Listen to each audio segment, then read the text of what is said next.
María Fernanda. Muy bien, con los buenos días para todos en América Latina, buenas tardes en Argentina para Horacio, para Sergio y a todos los que nos oyen desde el Explorador y desde el canal Unión Continental Latinoamérica. Nos encontramos hoy con la senadora María Fernanda Cabal, una senadora muy representativa de nuestro partido de gobierno y sobre todo que ha estado muy presente en las luchas vehementes, en la defensa por este gobierno y sobre todo en una posición que ha dado claridad en lo que debe ser versus lo que dicen en las redes sociales. Pero bueno, senadora María Fernanda, estamos en el canal Unión Continental Latinoamérica y en el canal El Explorador de Argentina. Un saludo, por favor. Gracias por la invitación, Francisco. Ok, perfecto. Senadora, comencemos hablando un poco precisamente sobre lo que ha sido el tema de gobierno. ¿Cómo ha estado este gobierno en estos momentos frente a pandemia y frente a protestas? ¿Cómo siente que están en estos momentos el partido de gobierno y sobre todo el gobierno nacional? Yo pienso que el gobierno no entendió la gravedad de este ataque, de esta toma, porque esto no es ningún paro, es una toma igual a las tomas guerrilleras que vivió el país tantos años en zonas rurales, pero nos trasladaron la guerra a lo urbano, a las ciudades principales. No se preparó cuando el anticipo se lo dieron en el 2019 y empezó a cederles, pensando que cediendo, pues uno va a llenarle ese hambre a quienes al final lo que quieren es un golpe de Estado y la destrucción de la democracia. Han visto que no lo han logrado por las urnas ni por la violencia y quieren insistir en la violencia para poder desarticular las próximas elecciones. Y soy muy crítica porque desde el 2019 hemos debido prepararnos con las Sí. herramientas tecnológicas y con inteligencia. Llegó el coronavirus y nos empobreció y todo eso, ese descontento fue capitalizado por los dirigentes del paro y los cerebros que hay detrás.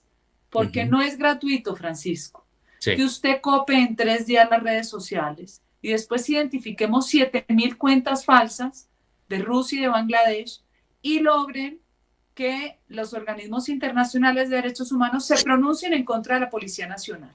El Sí. mismo guión de Chile, el mismo guión de Estados Unidos, con el agravante de que aquí el dinero de la coca sobra. Sobra porque se dejó de asperjar desde las épocas de Juan Manuel Santos. Entonces, el panorama muy complejo. Correcto. Si el gobierno no entiende que tiene las herramientas legales y que no debe dejarse atemorizar por los opositores, podemos volver a tener un respiro devolviendo autoridad y orden a la mayoría que queremos vivir en paz y trabajar.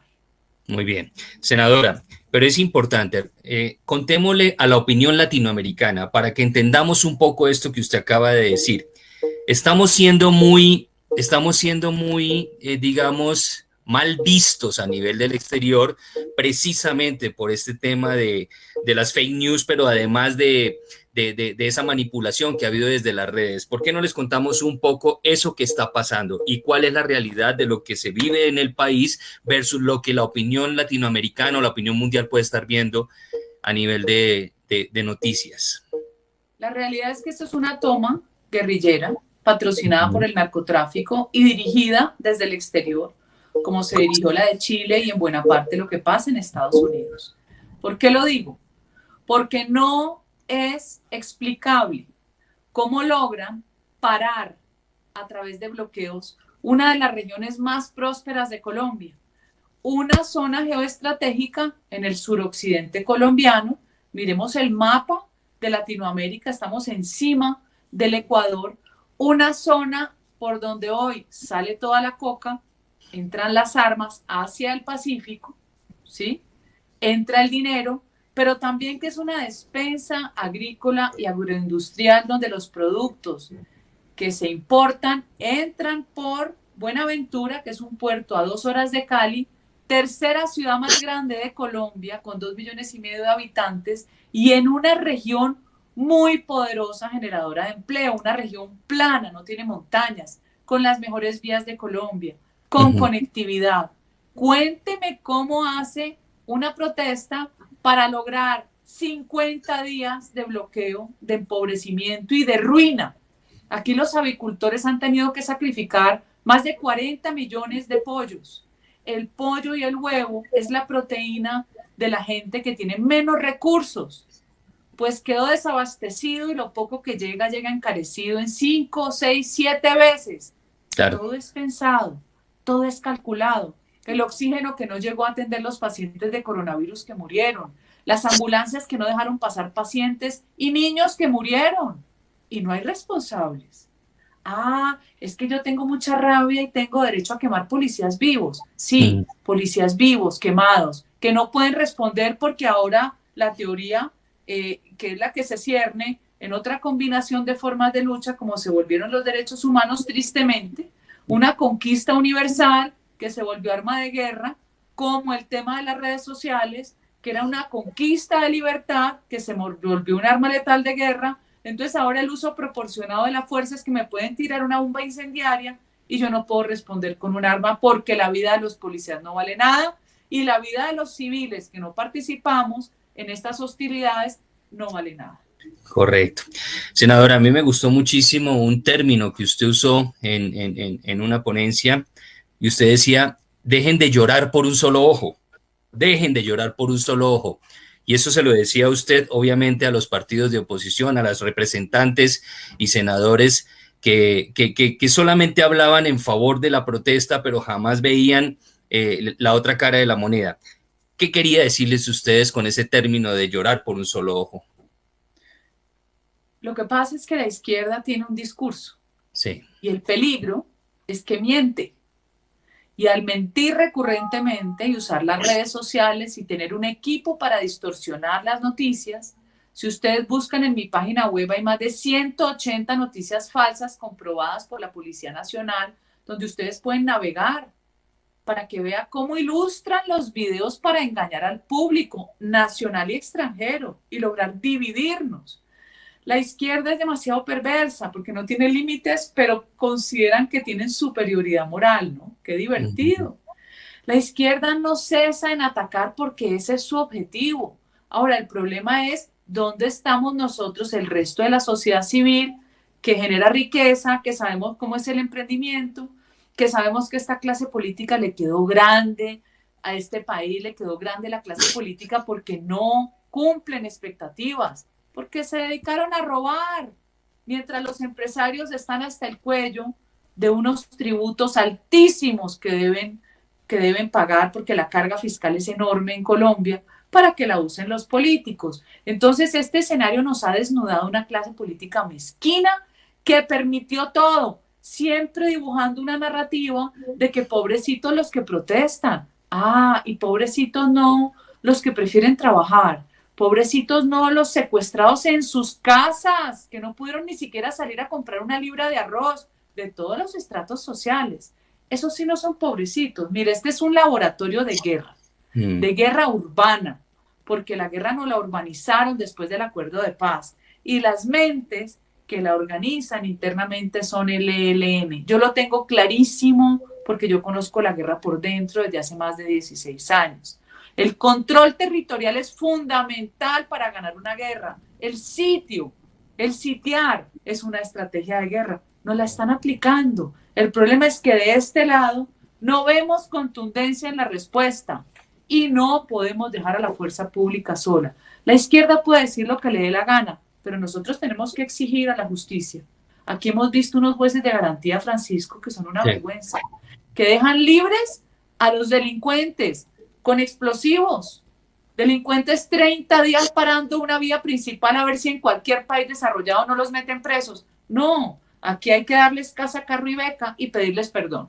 Así es, así es.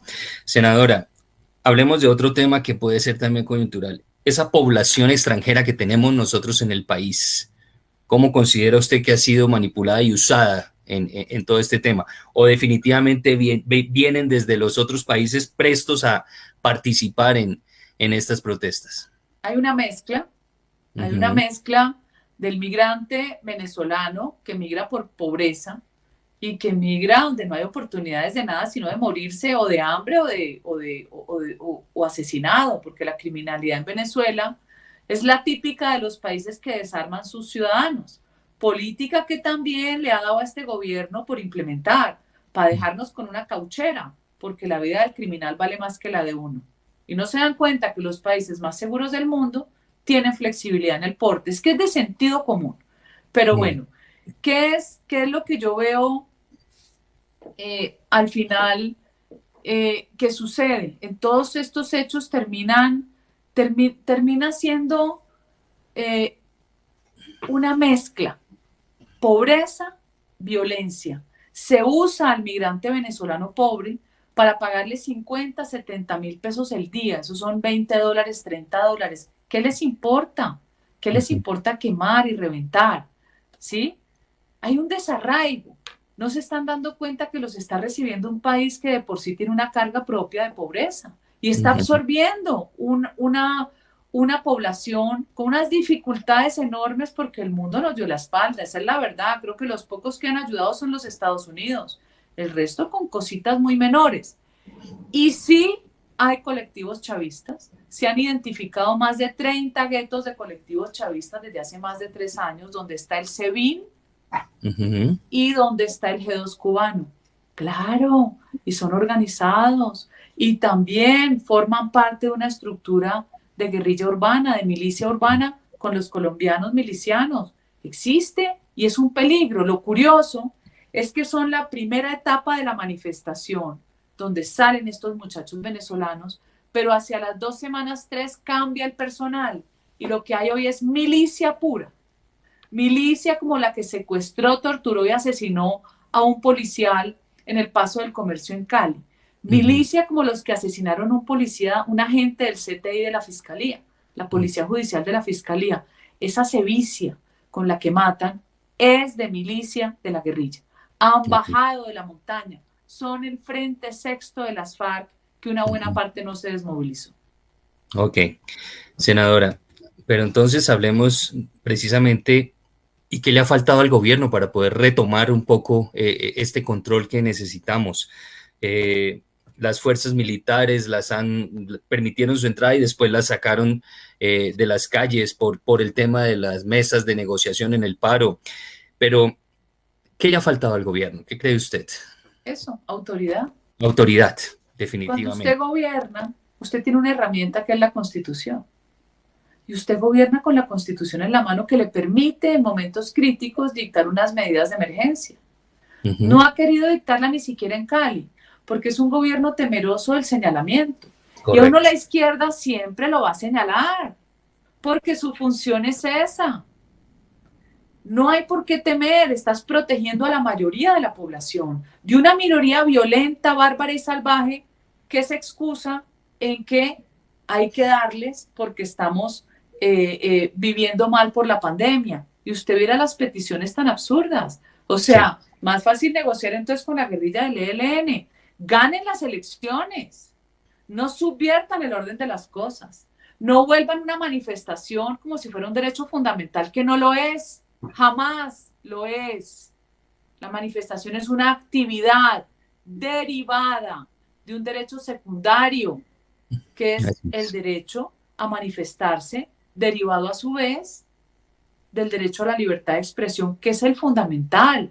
Pero aquí no hay derechos absolutos, menos sobre mi movilidad y menos sobre mi derecho al trabajo y menos poniendo en riesgo mi vida. Esa es la verdad. Qué tristeza. Senadora, y finalmente, para poderle dar una idea a la opinión latinoamericana, estamos ya de cara a 6 meses de terminar este 2021 y viene el 2022, donde hay unas nuevas elecciones. ¿Qué podemos estar viendo y qué debemos pensar de las nuevas fuerzas electorales que se están, digamos, pronunciando y que se están dejando ver? Es decir, el partido de gobierno, ¿con qué puede responderle a esos candidatos de oposición que están tomando fuerza en el país? ¿Cómo vemos nosotros las elecciones de 2022? Muy complicadas, pero sobre todo por la subversión que va a haber de los hechos a través de las redes sociales. Las noticias falsas, las calificaciones, los señalamientos, como han hecho con la policía, que cada vez que hay un fallecido se lo achacan a la policía antidisturbios, que además no usa armas letales. Cuando sucede algo letal es por un accidente que puede pasar con cualquier tipo de arma, incluso no letal.